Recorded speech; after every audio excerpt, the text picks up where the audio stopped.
Cincinnati have a problem with gang violence? Federal agents think so, and that's why the feds targeted gang leaders in Cincinnati during a recent multi-city roundup.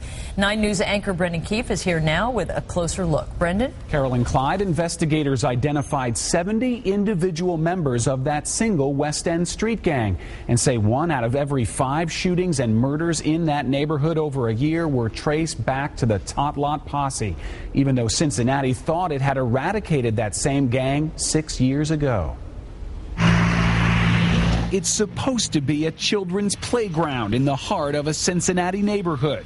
Instead, the West End Tot Lot became the epicenter of a violent street gang of the same name, the Tot Lot Posse. They have to worry all the time when their kids go out to play, and that's unacceptable to us. Rounding up Cincinnati's most notorious street gang became a top priority at the headquarters of the Federal Bureau of Alcohol, Tobacco, and Firearms. This gang was very well armed. They were moving narcotics. You know, they operated in a tot lot or a playground. June 22nd, the day of reckoning for 27 gang members of the Tot Lot Posse. ATF agents and local officers made the arrests following an 18-month deep cover investigation. The group that has been brought down has been terrorizing the West End and other parts of the city of Cincinnati for far too long.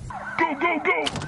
Officers and agents stormed the suspects' homes, not with just guns, but armed with federal and state indictments. The targets were not rank-and-file gang members, but leaders of the Tot Lot Posse. We investigated that group really from the bottom up, allowing us to take off what we think are some of the high-ranking folks.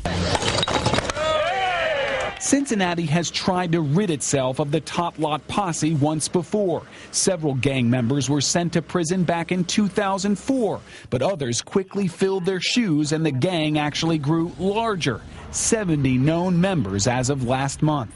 Take off the head of the snake, because if we don't take the leadership out of some of these organizations, they are replaceable really in a day or less. It's quite literally a matter of life and death. In addition to 1,300 grams of crack cocaine, investigators purchased or recovered 41 guns from Tot Lot Posse members, including this revolver, stolen from a retired trooper in southern Kentucky and later sold to undercover agents on the streets of Cincinnati that very same day. The use of firearms illegally in the hands of these criminals, and then when they get together as a gang, the risk to society is so great that we need to step in and make a difference. The debate whether Cincinnati has a real gang problem or not exists only within the city limits. In the nation's capital, the ATF believes our gang problem is serious enough to warrant one of the Bureau's 31 violent crime impact teams.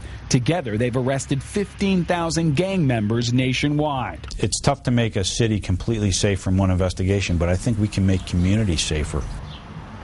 And Cincinnati city leaders say residents are often frustrated, believing the police are doing little to rein in street gangs in their neighborhoods. But the Tot Lot Posse roundup shows investigators were quietly building federal and state cases against the gang's leadership under deep cover for a year and a half. Guys? All right, very interesting. Thanks, Brendan.